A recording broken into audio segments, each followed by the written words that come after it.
today just some observations that I've had. This year is the first year that we went to all Elbon cereal rye, so that's one variety. And it's going to act different than just a VNS. And so our neighbor Keith Bellenberg does a lot of the same stuff we do. He just did VNS cereal rye this year, and we're just starting to see some observations. So these are fields that are side by side. This is his VNS ground applied.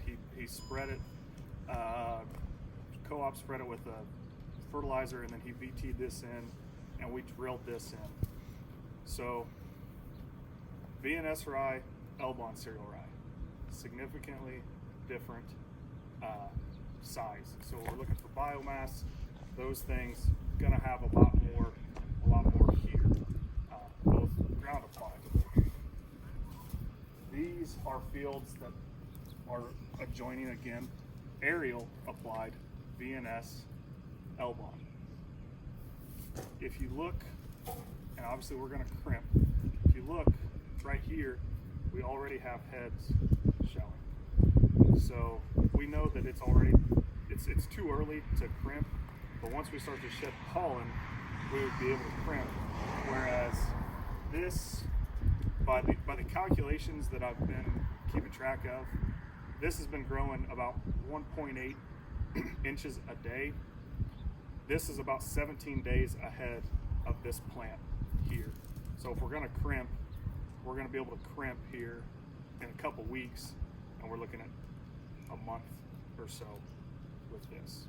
So also, if this is growing right here, this is not bad, but right here, if we have this much in the ground and it's covered like the fields out here, less weed control, can't get the sun to the ground, so less weed pressure. Now better weed control here. And this one is like 12 inches, 40 inches. This one's just wheat, just because I was in the field next to it, and I just want to throw some people off. So one thing that got me right off the bat was I was going to No Till conference, and guys were like, well, you need to plant Elbon because it's better, and you need to plant variety stated things. And, well, you go to price them, and they're more expensive. You're like, I'm looking at that, and I'm like, that's stupid. I'm not going to spend more for something that I don't know is better. So if you look at the top, I have 3 different kinds of cereal rye: Elbon, VNS, and Hazelett. So if you look at seeds per pound, which when we're planting corn, nobody talks about how many pounds are you planting. They're talking about 34,000, 36,000 seeds per acre. So Elbon is 23,000 seeds per pound, VNS is 18, and Hazelett is like 12.7. Well, if you put Elbon and Hazelett together, that average is 18. That's where they're coming up with their 18. So VNS is going to be the cheapest at 30 cents a pound, Hazellett's going to be 31 cents, and Elbon 36 cents. These are just numbers I'm pulling off last year. So to get your seeds per acre, say 900,000 seeds per acre, which is what most people are going to plant 50 pounds of VNS. So to get Elbon at that same rate, you're going to need 39.2 pounds per acre. To get Hazelett, you're going to need to plant 71 pounds per acre. When you run that per acre, it's actually cheaper to plant 39 pounds of Elbon, and you're going to be able to crimp 14 to 17 days sooner than VNS. Any questions? Does that make sense? It doesn't make sense? They're saying 39 pounds isn't really enough, though. I don't plant that much. Yeah. But my point is, I'm not worried about pounds. Right. I'm looking at seeds per acre. So most guys are going to tell you 50 pounds of acre, 50 pounds of VNS is still 39 pounds. You're still getting the same amount of seeds per acre out there, and the difference is you're getting 39 pounds of this as opposed to 50 pounds of this. If you plant these at the same rate, which one's going to have more biomass, especially now.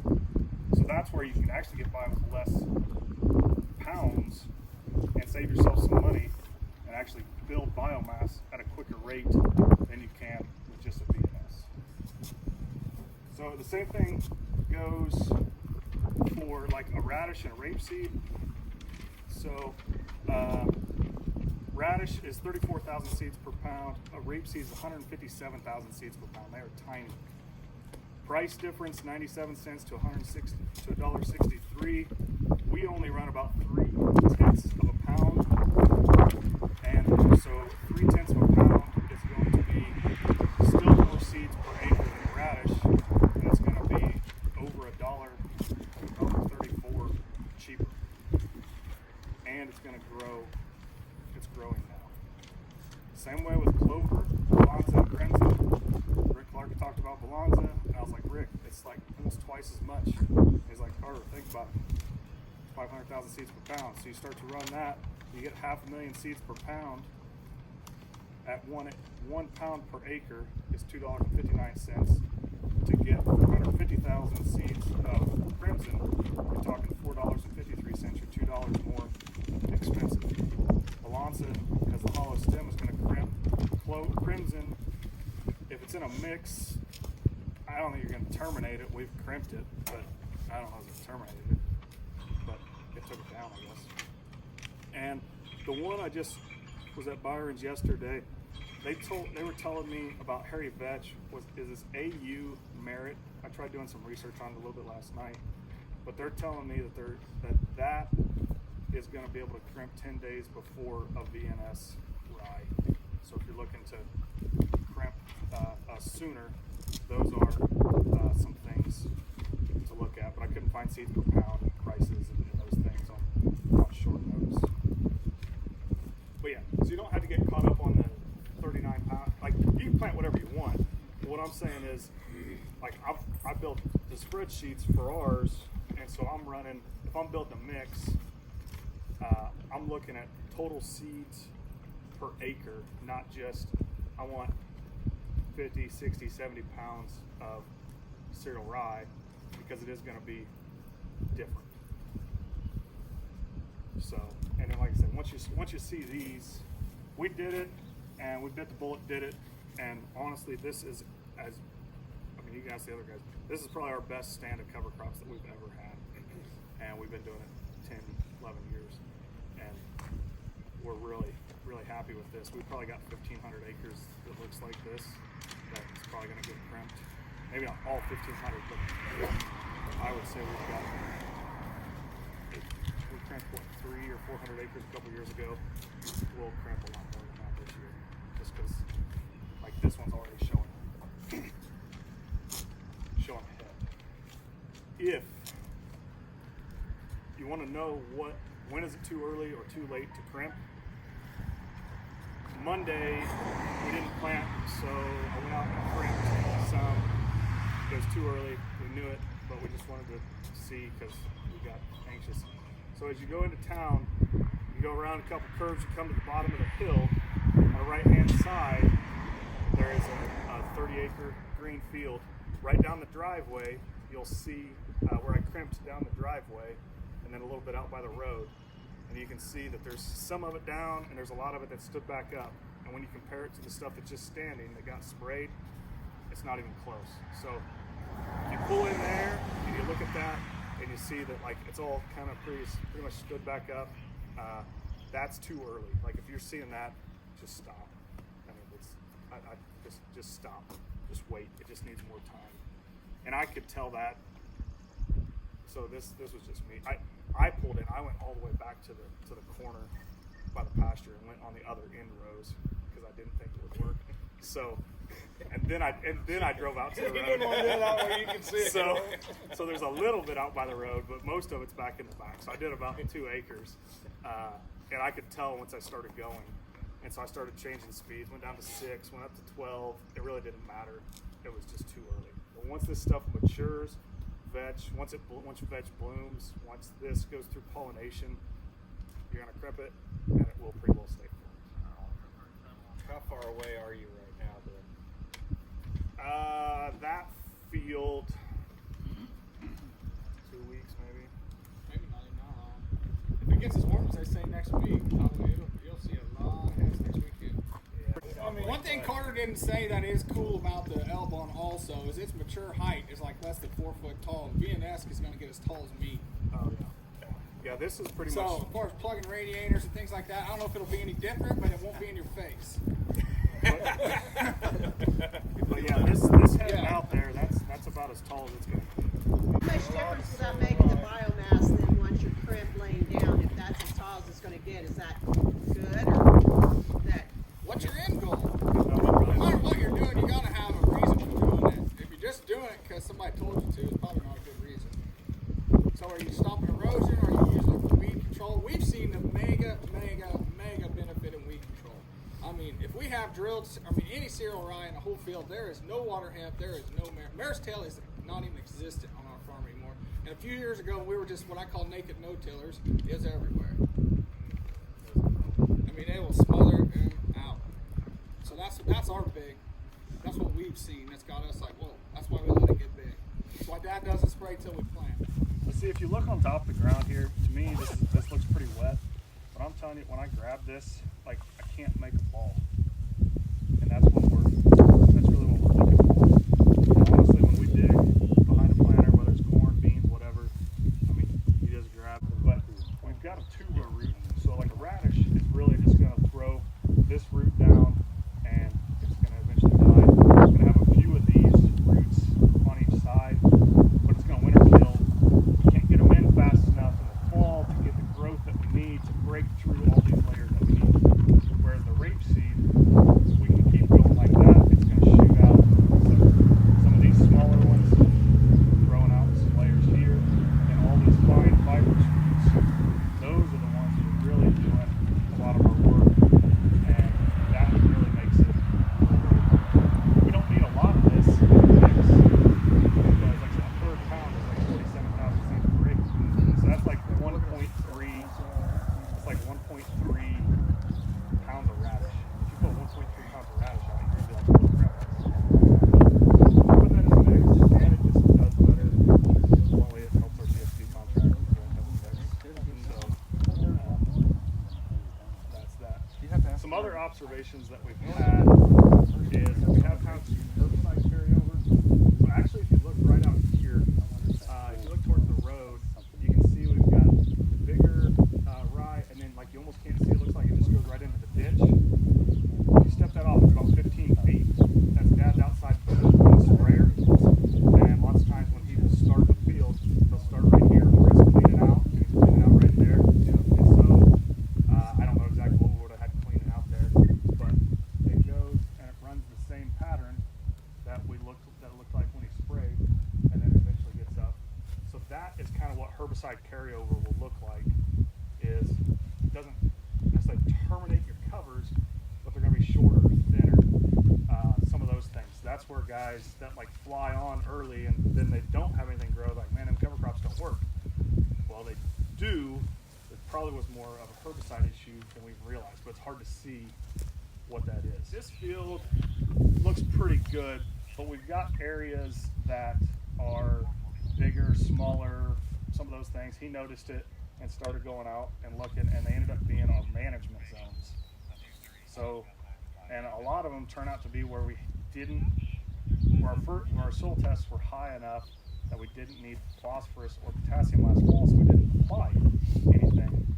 And like, we're coming to literally our application zones. So maybe we're finding possible nutrient deficiencies or something. Maybe you can speak more on that, what you think. Treat this like a wheat crop. We're letting nitrogen, the phosphorus. The areas that got the MAP or the DAP in the fall. When you're standing here, you may not necessarily see it, but you can see it on the satellite photo. So we kind of overlap those. And if I'm checking to make sure, is it that, is it something else? You know. About every other day we got something. He's found something or I've found something that we're like, here's this one, here's this one, here's this one. I don't know what's going on here, or like, Usually I just tell them need more pipe. Sometimes it is. Need more tile. Sometimes it is. Sometimes it is drainage. It is too wet. Sometimes it's herbicide carriers. Every year, we get a different. If you overlap aerial photography of a cover crop with other parts of the field, grow a cover crop better. And so when you take that into, if you think of this as a crop, how's this growing? Is it growing differently? Why? Is it herbicide carryover? Is it nutritional? Is it, I'm a nutrition guy, so when you're carrying around a nutritional hammer, everything looks nutritional to me. And then, And Brent carries I carry the drainage hammer. pipe hammer. So, I know how that goes. so I'm trying to refine how we do our management zones and all that. And then, so, wheat is a great indicator crop. It's going to show us things before, rye is such a close cousin to it. So, it's a great opportunity to refine management practices and the little problem areas that may show up. It's going to show up here before it shows up in any catchment. So let's take care of it here before it becomes a problem. Is this fall corn and beans? Is that what you're doing, or did you Okay, so this is soybeans. Gonna go to corn. This is actually probably 15 to 18 pounds of elbow. So it's a lower rate going ahead of corn. Because once we come out here, you can see it's not as thick as you might think from the road. We found that it's a lot easier to plant through. It's more row cleaner friendly if you don't have it quite as dense. Yeah. So the reason we do this is vetch, radish, rapeseed, or vetch, oats, radish, those things. We have about 300 acres of that out, but we've got 1,200 acres of beans, so we're not going to get it all planted. So I'd rather have a cover than no cover. And right through here, this thing slopes hard, we get erosion. We don't have anything growing here, we get a lot of erosion. That over there on the corn stalks, that would be about 40 pounds of elbow on fall. So when you get out there, you can see it's thicker than this. And how many years did you say you put this in rotation on that? This farm's probably had a cover since 11. Probably almost Maybe 1 or 2 years it didn't have. Yeah, because it was the first time we did it. First one. It was this one in ADM where the fields had it. Put like 100 pounds on. Yeah, it was That's a thick. lot. Did you take a yield hit on that? Like the first year or two that you did it? I don't know. What do you expect? Well, I mean, that's one of the biggest If you things expect I hear 250 is- averages in this Yeah. neighborhood, I mean, you're going to be True. disappointed on any day of the week. So Here's what I'm saying. I'd This strive field for is it. Pattern tile with 40-foot centers. We have a farm about 3 miles north of Paris. 150 acres square, flat ground. This one is the exact same as that. The biggest thing out here to us is drainage. Once we got all this tiled, because like that's tiled, this is tiled, that's tiled. There's some, we got wheat. The reason we have wheat out is we got 55 acres over here that's going to get tiled. We had a farm for Christmas last year. It had wheat because it's going to get tiled. We did one down here, wheat tiled. We tile in the winter if we can, but this ground, once we get it tiled, then we can traffic it better. Like Brent said, this field almost, if we would have been planting corn and been on a regular rotation, this one was about a day or two away from getting planted. And my great grandpa wouldn't allow any of them to do anything before the 10th of May. That was the rule on this farm, my grandpa. Once we got the excess water out, then the aeration goes in and it just all works together. We've got 3 tile outlets that drain most of what you can see here, that drain right out there by the road. And I don't know if they're running right now, and it's going to take a decent amount of rain before those run, because it's going to go in here and then it's going to slowly work its way out. So that's probably the biggest thing, at least on this clay, is we got a tile. And I don't know if you We've got farms that do not have tile, that do not produce this, but they don't produce covers. They don't. We can't. Yeah. Can't get across the field. We just can't do. Just can't. We can help it some, but Yeah, we don't believe in that. We hear